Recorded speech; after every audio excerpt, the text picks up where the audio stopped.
So today I want to share with you another story of a patient who came into our office with problems with dizziness and vertigo, and what happened for them. My name is Dr. Gregg Gerstin, and I'm a chiropractor. I help people to change their lives by removing the blockages in their health so they get back to living amazing, fantastic lives.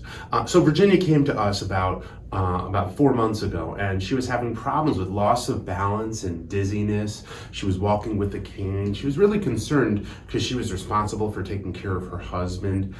They wanted to go on a trip of a lifetime, and they just finally had gotten the time, and things had started to open up in our world to be able to travel, and she wasn't sure if she was going to make it. Now here's the challenging part. She is 79 years old. So for many of you out there, I've gotten questions about, can you do this for me? Can you do this for me? I'm so old. I've been living with this for so long. And I gotta tell you, this story is just another example of how you need to grasp control of your health, and you need to say, you know what?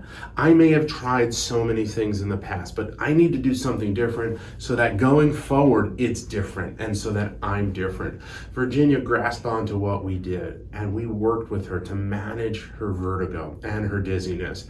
And within 2 weeks, she was able to go on that trip of a lifetime, which was to Vegas, and her husband were walking up and down the strips. I was amazed by it. She came back a few weeks later because it had happened again, because she thought that it was all gone. But the problems were inside of her spine, and she's been so committed to her care that she sometimes now forgets her cane. If you want to meet Virginia and see what's gone on with her, I'm going to put a link in the message down below to a TikTok we did with her. Now, I'm going to try and see if we can get that TikTok to hit 1,000 likes, because you guys are amazing out there, and she is too. So can you help us with that? Also, if you like videos like this, go ahead and give us a thumbs up and subscribe to our channel. Once again, my name is Dr. Gregg Gerstin, and thank you for letting me be a part of your health.